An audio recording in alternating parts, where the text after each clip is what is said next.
नमस्कार दोस्तों, आप देख रहे रोहिलॉजी। जैसा कि खरीफ सीजन का एमएसपी डिसाइड हो चुका है, तो आज हम लोग डिस्कस करेंगे खरीफ के एमएसपी पे।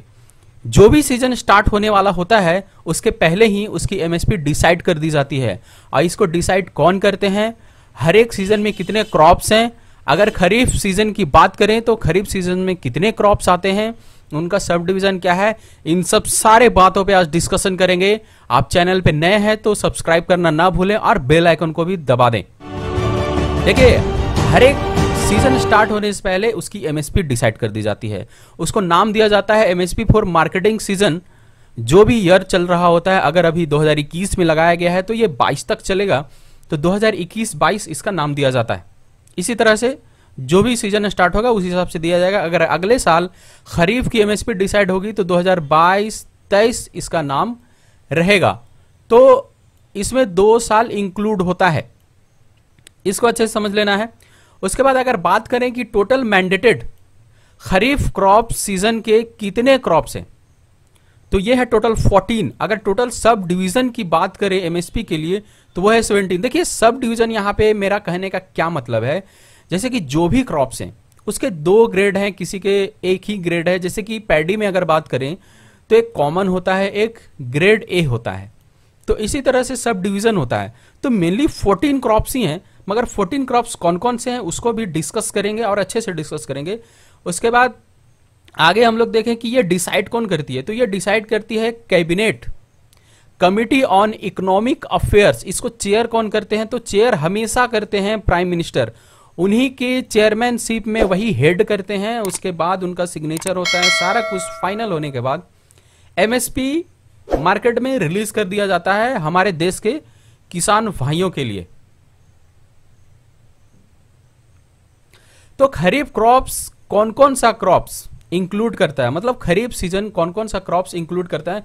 देखिए, इसको बारीकी से समझने की बात है, क्योंकि हम लोग जनरली हमेशा कंफ्यूज हो जाते हैं कि कौन सा क्रॉप खरीफ में आता है, कौन सा क्रॉप रबी में आता है। कुछ क्रॉप्स ऐसे हैं जो डिनोट करते हैं कि पर्टिकुलरली या खरीफ में ही आता है या रबी में ही आता है। कुछ कुछ क्रॉप्स तो हम लोग को बहुत अच्छे से याद होता है, जैसे कि पैडी की अगर बात किया जाए तो दिमाग में हमेशा होता है कि जून जुलाई में लगाया जाता है, अक्टूबर नवंबर में काटा जाता है, तो यह खरीफ क्रॉप्स है।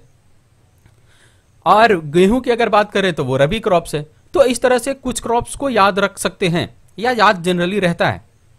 अब बात करें, कुछ ऐसे क्रॉप्स हैं जिसमें कंफ्यूजन होता है। अब देखिए, इसको कैसे याद करें। दूसरा मैंने लिखा है कोर्स ग्रेन या मिलेट। जितने भी इस तरह के ग्रेन्स हैं, कोर्स ग्रेन्स में जो जो आते हैं वो सारे खरीफ क्रॉप्स है। ये आपको जनरली याद रखना है। जैसे कि ज्वार है, बाजरा है, तो ज्वार में भी 2 क्लासिफिकेशन है। जैसा कि मैंने बताया कि 17 इस तरह के क्रॉप्स है सब डिवीजन वाले, मेनली 14 क्रॉप्स ही हैं।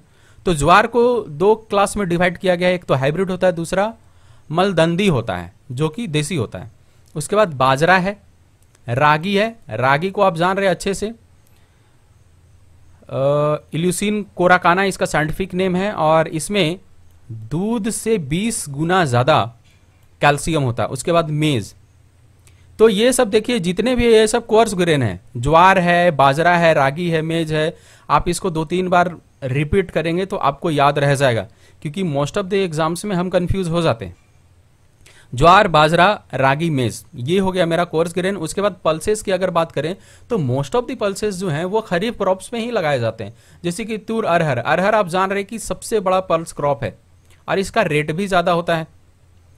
उसके बाद इसको हम लोग रेड ग्राम भी बोलते हैं। उसके बाद मूंग है, मूंग को ग्रीन ग्राम बोलते हैं। उड़द है, तो अरहर, मूंग, उड़द, अरहर, मूंग, उड़द, ये बेसिकली 2-3 बार हम लोग बोलेंगे तो हम लोग को याद रह सकता है। तो पल्सेज में अगर बात करें कि अरहर की, मूंग की और उड़द की, ये तीनों जो है खरीफ क्रॉप्स है, इसमें कोई भी कंफ्यूजन नहीं रखना है। ऑयल सीड क्रॉप्स की अगर बात करें तो देखिए, जितने भी oil seed, most of the oil seeds जो हैं ये खरीफ में ही लगाए जाते हैं। जैसे कि ग्राउंडनट, सोयाबीन येलो की बात हो रही है क्योंकि इसमें व्हाइट भी होता है। सनफ्लावर सीड्स, सेसमम जिसको तिल बोलते हैं। उसके बाद नाइजर सीड्स। तो देखिए, ये सारे ऑयल सीड्स हैं, आप ध्यान से देखिएगा तो सारे ऑयल सीड्स हैं। ग्राउंडनट ऑयल सीड्स है, सोयाबीन ऑयल सीड्स है, सनफ्लावर सीड्स ऑयल सीड्स है, तिल ऑयल सीड्स है, और नाइजर सीड ऑयल सीड्स है। तो इस तरह से हम लोग इसको डिवाइड करके, देखिए मैंने इसको 5 क्लास में डिवाइड किया है। पैडी आराम से याद रख सकता है। कोर्स ग्रेन में आप याद रख ले ज्वार, बाजरा, रागी, मेज। पल्सेज याद रख सकते हैं, पल्सेज में 3 ही क्रॉप हैं। उसके बाद ऑयल सीड्स क्रॉप्स की बात करें तो groundnut, soybean, sunflower seed, sesamum और नाइजर सीड। लास्ट बच जाता है कॉटन। कॉटन जनरली याद रहता है कि ये खरीफ क्रॉप ही है, तो इसमें भी 2 तरह का होता है, एक स्टेपल होता है, दूसरा लॉन्ग स्टेपल होता है। अब बात करें कि किसके एमएसपी में कितना इजाफा हुआ है, क्योंकि हर साल गवर्नमेंट ऑफ इंडिया कोशिश कर रही है कि हर साल एमएसपी इंक्रीज किया जाए और किसान भाई जितना उसमें लागत लगाते हैं ऑलमोस्ट मोर देन 50% उनका प्रॉफिट हो। लागत से मोर देन 50% उनका प्रॉफिट हो। अगर 100 रुपया लगाए हैं तो उनको 150 रुपया मिले। तो सबसे ज्यादा इंक्रीज हुआ है, 3.8% हाइक हुआ है पैडी में, और सबसे कम हाइक हुआ है मेज में। जैसा कि आप इस ग्राफ में देख रहे हैं, मेज के लिए देखिए पहले कितना था 1850, फिर कितना हो गया 1870। देखिए अगर आप एमएसपी को किसी ट्रिक से अगर याद करना चाहते हैं तो वो थोड़ा सा कॉम्प्लेक्स है। बेसिकली आप इसको कुछ दिन तक देखते रहेंगे तो आपको याद हो जाएगा। तो आप सीधा डेटा याद करने की कोशिश करें। और जनरली अभी का एग्जाम्स ऐसे हो रहे हैं जिसमें पूछ ही दिए जाते हैं, सीधा एमएसपी पूछ दिया जाता है। अगर आप आईबीपीएस एसओ की बात करें या कोई भी एग्जाम की बात करें तो डायरेक्टली इसमें पूछ दिया जाता है। देखिए कॉटन मीडियम है, स्टेपल है, इसमें भी कुछ इजाफा हुआ है। उसके बाद पैडी की बात करें तो 1868 था पहले, फिर 1940 कर दिया गया है। उसके बाद अगर अरहर की बात करें तो पहले 6000 था, फिर 6300 हो गया। इसमें 5% का इजाफा हुआ है। ग्राउंडनट की अगर बात करें तो इसमें 5.21% का इजाफा हुआ है। उसके बाद सेसमम की बात करें तो 6.59% का इंक्रीमेंट हुआ है। तो सारे एमएसपी को भी याद रखना जरूरी है। तो चलिए एमएसपी की तरफ बढ़ते हैं। देखिए इसमें ऑलमोस्ट सारे क्रॉप्स के जितने भी मैंडेटेड क्रॉप्स है सबका एमएसपी दिया हुआ है। तो इसको बारीकी से आप याद करें, क्योंकि एक एक को डिक्टेट कराना that is not possible in single video, but कुछ कुछ हम लोग देखते हैं। देखिए मेजर बात मैं इसमें बता देता हूं।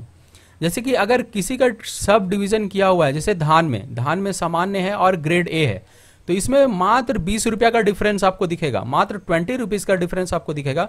1940 और 1960 1940 रुपया है सामान्य का, और ग्रेड का 20 रुपया उससे ज्यादा है। उसी तरह से आपको मिल सकता है ज्वार में देखिए 2738 2738 रुपीज है, और फिर 2758 रुपीज है। आप सीधा इसमें 20 रुपया का डिफरेंस है। तो ये दोनों को याद रखना मुश्किल नहीं है, थोड़ा सा आप ट्रिकी इसको बना सकते हैं। तो ये दोनों जो भी सब डिवीजन किया हुआ है उसमें मात्र 20 रुपया का डिफरेंस है। कपास जो कॉटन है इसमें थोड़ा सा ज्यादा डिफरेंस आता है, इसमें 5726 मध्यम रेशा के लिए है। उसके बाद लंबा जो लॉन्ग स्टेपल होते हैं उसके लिए 5025 है, 5025 रुपीज। तो इसमें अच्छा खासा डिफरेंस है, और दोनों का लागत भी अच्छा खासा, दोनों के लागत में भी फर्क आता है। देखिए सबसे ज्यादा बेनिफिट किस क्रॉप पे हो रहा है, मतलब कॉस्ट टू बेनिफिट की अगर बात करें तो सबसे ज्यादा बेनिफिट जो होता है वो है 85% बाजरा में। अगर आप देखिए क्वेश्चन सीधा ना पूछकर अगर घुमाकर पूछा जाए कि लागत पर सबसे ज्यादा मुनाफा, मैक्सिमम बेनिफिट किस क्रॉप पे है, तो वो है बाजरा पे। अगर मैंडेटेड क्रॉप्स में से अगर ग्रेड बांटा गया है तो कितने रुपए का डिफरेंस है, तो 20 रुपए का डिफरेंस है। तो इस तरह से हम लोग इसको थोड़ा सा बारीकी से करके याद कर सकते हैं। ये था ऑल अबाउट एमएसपी ऑफ खरीफ 2021 और 22। तो अगर आप इस चैनल पे नए हैं तो चैनल को सब्सक्राइब करना ना भूलें, और ऐसे ही अपडेट्स मैं लाते रहता हूं। फिलहाल के लिए इतना ही, मिलते हैं किसी अगले वीडियो में, तब तक के लिए बाय बाय, अपना ख्याल रखें।